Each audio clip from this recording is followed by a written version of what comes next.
talk to you today about something that when I was a beginner artist that I always struggled with, and I went about it all the wrong way, and I see a lot of other beginner artists do the same thing. And a lot of times we want to get advice or feedback from our favorite artists that we really admire, artists that we want to emulate and be like, right? And so we'll contact them, we'll find their email, find them on Facebook, social media, whatever it is, and send them a message. And unfortunately, a lot of times they don't respond. And it's possibly because they're just super busy and they have a lot going on their plate. Or maybe it's because they weren't super turned on by the way we contacted them. And I think a lot of the times this is the case. Because even though a lot of artists are busy, they really like connecting with people, and most of them enjoy the feeling they get from helping other artists get better. However, when they just feel like they're being used or their time is being wasted, it's not very, motivating to want to spend time on someone they don't know. So I'm going to tell you the basic, super simple formula of what you should be doing if you want to contact someone who you really admire and respect, and it could be even not an artist, just anyone who is more well-known and seems to be really busy, okay? So first thing, obviously, say your name. Hi, I'm so-and-so. And this is if you're emailing them, right? Or some other form of message. Say, hi, I'm so-and-so. I am a big fan of your work, especially the work you did on X, Y, and Z. And name a couple things that they've done recently that you really like, okay? So this is a couple things. One, it shows that you are genuinely interested in what they do. Don't be fake about it, right? Don't just, make up something that you don't actually care that much about. Be honest. Tell them something that you really love that they did, and try and make it something more recent, right? Because if you pick something that they worked on a long time ago, then you run the risk of them feeling like, oh, great, my peak was, 5 years ago when I worked on that project, and now that's all anyone remembers me for, right? Be current, right? Think of something that they've done recently and tell them, oh, I love what you did on this project. It shows that you're interested in what they do and you're aware of what they're doing now, right? You're a fan, you're a follower, right? And that makes people feel good, right? Not just artists, but anybody. But we can also smell flattery from a mile away as humans. So be genuine. If you're fake about it and you're just trying to get something out of them, they're going to be able to tell, and it's not going to work out well for you, right? So start out with that. Hi, I'm so-and-so. I really love the work that you did on this, or this, right? Then tell them what it is that you want from them, and be super clear, and don't be really demanding, right?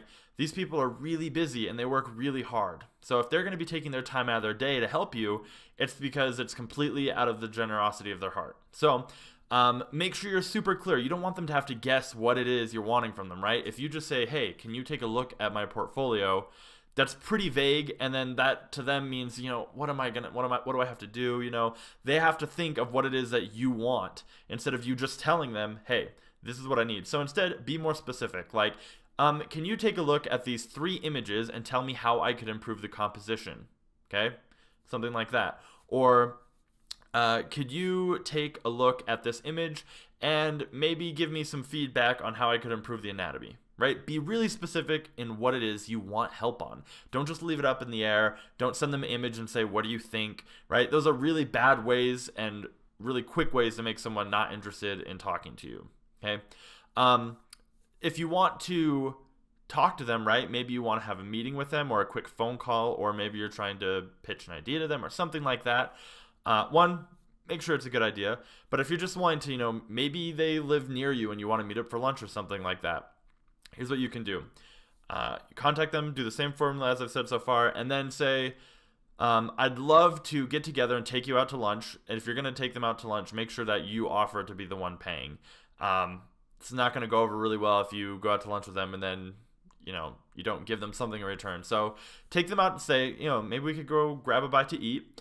Do you have 30 minutes to an hour available sometime in the next week? Okay, so what you want to do is give them a time frame, right? Let them know exactly how long this is going to take and give them a range. So if they're super busy and you tell them it'll only take 30 minutes, they're now not trying to guess. If you just say, hey, you want to go grab a bite to eat, or can we do a quick phone call? They have no idea how long this is going to take. They don't know how it's going to be able to fit into their schedule. But if you say, hey, are you available for a quick 30-minute phone call?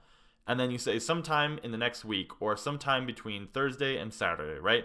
Give them a really specific time frame, because if you just leave it up in the air, right, it just makes more work for them, and these people are busy. The more work you give them, the less likely they're going to be to respond. So if you say sometime in the next week, that narrows down this huge calendar to, okay, I can just look at this week, and they can look and see when they're available. And more often than not, if they're not available, then they'll just say, you know what, I'm not available this week, but I could probably do next week at this time. Okay?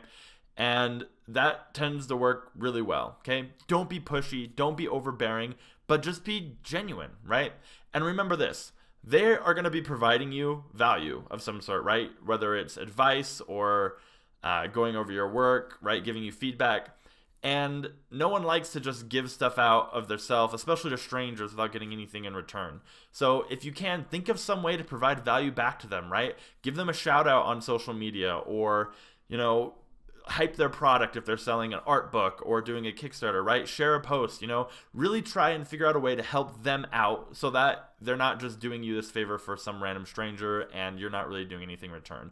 Doing stuff like that, and especially doing stuff like that on a regular basis, is really what's going to help you not only be able to get in contact with them, but possibly start to build a relationship. So those are some things you can do. We'll review it really quick. So first, contact them and say, hi, my name's so-and-so. I really love the work you did on this, this, or this. Do you, I'm looking for some advice on how to improve my art career. Do you have 30 minutes to talk on the phone sometime next week, between Tuesday and Wednesday? If so, let me know, get back to me. Thanks for your time. Have a great day, right? Super simple. It's only like 3 sentences long. It's not complex. And a lot of times, I used to do this when I was a younger artist, is when I would want to contact my artistic heroes, I would think that I had to craft this big, long masterpiece and this emotional story of how I wanted to talk to them so bad. And, you know, maybe sometimes that might work, but most of the time what will happen is they're going to open their email, they're going to look at it, see that it's this huge paragraph, and just say, I don't have time for this. They'll read a couple paragraphs, be like, this person just wants something out of me. I don't have time to read this whole thing, and it's going to go in the trash, or it's not going to get read. Right? Short and sweet is what's going to be the most successful. These people are really busy, and honestly, no one likes it when you waste their time. So that's my advice to you. It's worked for me. Anytime I want to interview someone for my YouTube channel, that's the exact formula that I use, and it almost always works. So anyways, that's it for this video. If you haven't seen my new course on digital sketching and digital drawing, then go check it out. It's on Udemy. Right now I'm going to be doing a 2-day sale, so from today till tomorrow you can take the course for only $12 instead of $110, and it goes over all sorts of awesome stuff, whether you're a traditional artist wanting to transition to digital, or maybe you're a digital artist who just wants to get better at the digital aspect of drawing. I'll show you all sorts of cool techniques on how to improve that. But yeah, awesome course, and I can't wait to post more videos. Let me know in the comments what you'd like to see, and I'll see you next time.